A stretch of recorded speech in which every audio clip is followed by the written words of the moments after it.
ำลังใจนี่คือรางวัลนี่คือความฝันที่ยิ่งใหญ่ด้วยความพยายามทุ่มเทกายและใจมุ่งหวังเพื่อได้มานี่คือกำลังใจนี่คือรางวัลนี่คือของขวัญที่ล้ำค่าที่เราคนทำงานเฝ้าคอยกันมานั่นคือรอยยิ้มของผู้นำนี่คือวันของเรานี่คือวันวิถีเราจะพร้อมกันในวันนี้เรามาทำฉลองชัยในเกียรติและศักดิ์ศรีที่เราได้เป็นที่หนึ่งอย่างผู้นำนี่คือวันของเรานี่คือวันวิถีเราจะพร้อมกันในวันนี้เรามาทำฉลองชัยในเกียรติและศักดิ์ศรีให้เราพบความเป็นหนึ่งชั่วนิรันดร์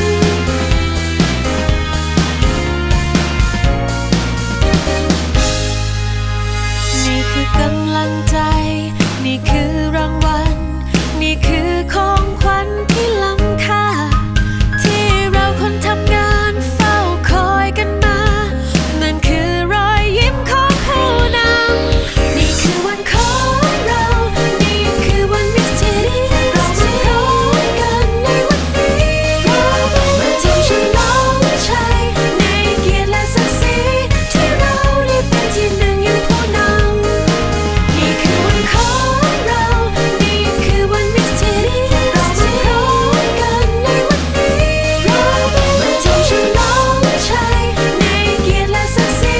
ให้เราพบความเป็นหนึ่งชั่วนิรันดร์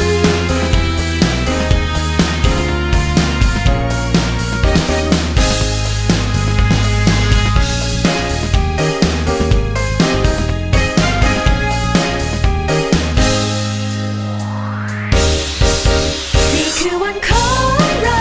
นี่คือวันวิถีเราจะพร้อมกันในวันนี้เรามาทำฉลองชัยในเกียรติและศักดิ์ศรีที่เราได้เป็นที่หนึ่งอย่างผู้นำนี่คือวันของเรานี่คือวันวิถีเราจะพร้อมกันในวันนี้เรามาทำฉลองชัยในเกียรติและศักดิ์ศรีให้เราพบความเป็นหนึ่งชั่วนิรันดร์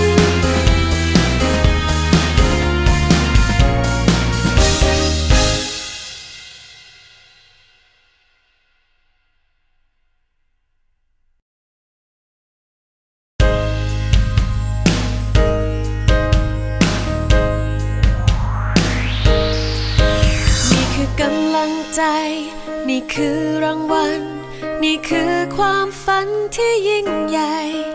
ด้วยความพยายามทุ่มเทกายและใจมุ่งหวังเพื่อได้มานี่คือกำลังใจ